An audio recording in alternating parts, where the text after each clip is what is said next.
So I was telling you how at the beginning of 1946, Ajahn Chah left the village monastery at Bangor and set off to walk to central Thailand, a few hundred kilometers away.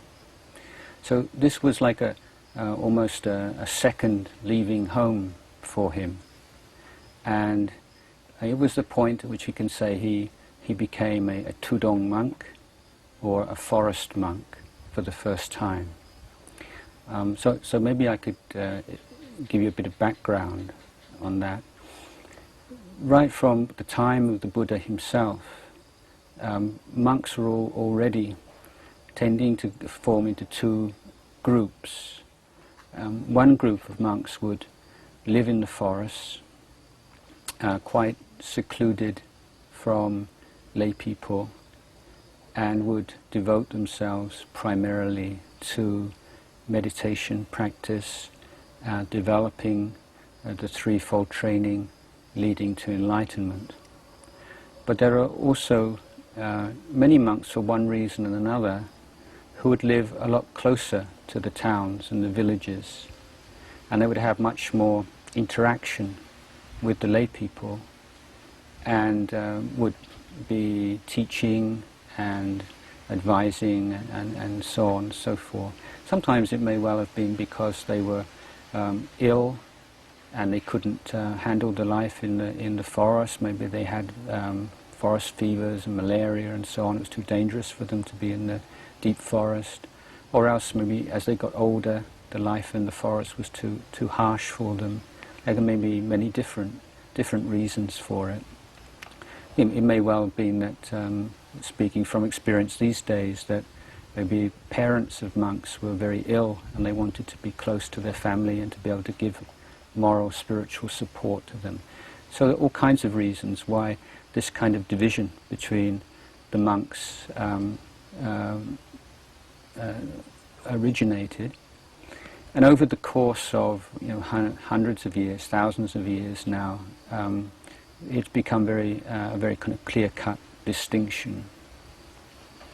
And the monks who live in the monasteries, like the one I told you about before, right in the middle of the towns and the villages, tend to be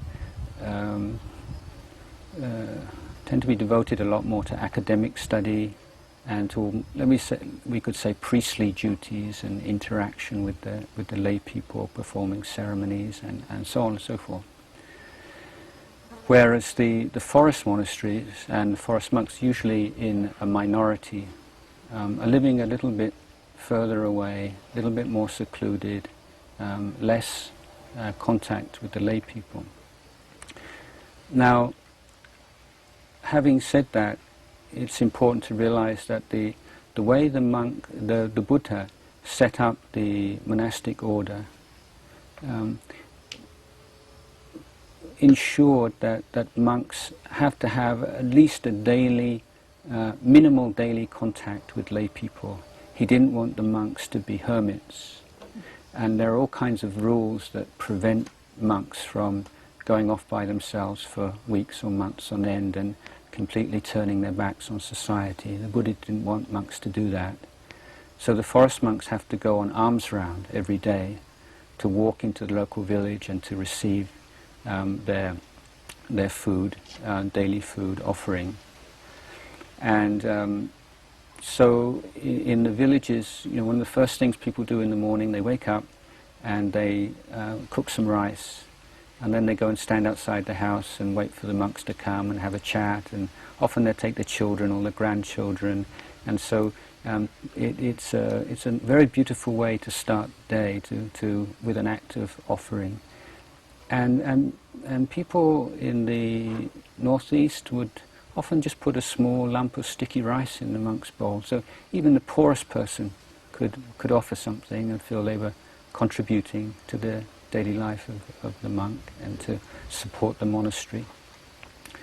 And the sight of the monks and their restraint and their peaceful demeanor would be inspiring to the people and remind them of their religious, spiritual aspirations.